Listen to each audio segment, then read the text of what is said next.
Welcome to this explainer.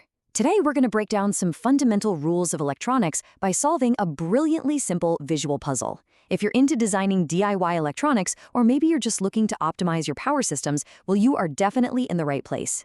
We're going to unpack a single schematic that perfectly captures the critical difference between series and parallel connections. All right, let's just dive right into this. I want to put you in the shoes of an engineer facing a classic wiring question. Before we even look at the diagram, I want you to start thinking about the actual pathways electricity can take. When you have multiple power sources, exactly how you link them up fundamentally changes the nature of the power they provide. Okay, take a really close look at this wiring diagram. We've got 4 standard batteries lined up here. Notice how that blue wire flows from the positive terminal right at the top of the first battery down to the negative terminal at the bottom of the second? And then that pattern just repeats across all 4. So based on how this flows, would you say this is a series connection or a parallel connection? Go ahead and lock in your answer.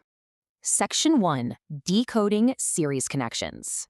So if you guessed option A, series, you are absolutely correct. Nailed it. That blue wire weaving from top to bottom, literally linking these into one continuous chain, is the absolute hallmark of a series connection. But what's really interesting here is the actual physical reason why it's a series. It is strictly defined by the positive terminal of one battery connecting directly to the negative terminal of the next one in line. It creates this single, unbroken sequential pathway. And hey, if you break that chain anywhere, the whole system just stops. Section 2. The power of series. So here's the crucial point. When you wire batteries in a series, the total voltage output actually becomes the sum of all the individual battery voltages combined. Think of voltage like electrical pressure, right? By linking the positive to the negative, you are essentially stacking that pressure. If each of these 4 batteries brings its own specific voltage to the table, connecting them in series means you just add them all up to get a much higher total voltage pushing through the end of that wire. However, as our source clearly points out, the current, which we measure in ampere hours or AH, remains exactly the same as if you only had a single battery. The ampere hours dictate capacity, how long the battery can actually sustain that flow. So while wiring in series gives you this massive boost in electrical pressure or voltage, it doesn't increase the overall capacity at all. The fuel tank, so to speak, remains the exact size of just one battery. Section 3. The parallel alternative. Now, let's totally flip the script.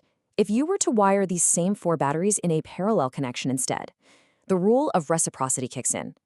In a parallel setup, all the positive terminals are connected together and all the negative terminals are connected together. Because of this, the overall voltage actually stays the exact same as just one single battery. You completely lose that stacked pressure effect we just talked about. But wait, the trade-off here is incredibly useful. In a parallel circuit, your total current, or I, now becomes the sum of all the connected batteries. You are effectively combining all their individual fuel tanks into one massive reserve.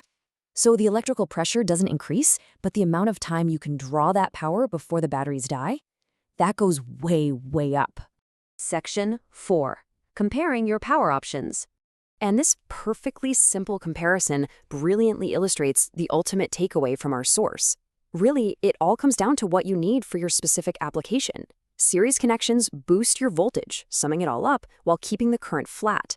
On the exact flip side, parallel connections keep your voltage flat, but boost your current by summing up the ampere hours of all the batteries.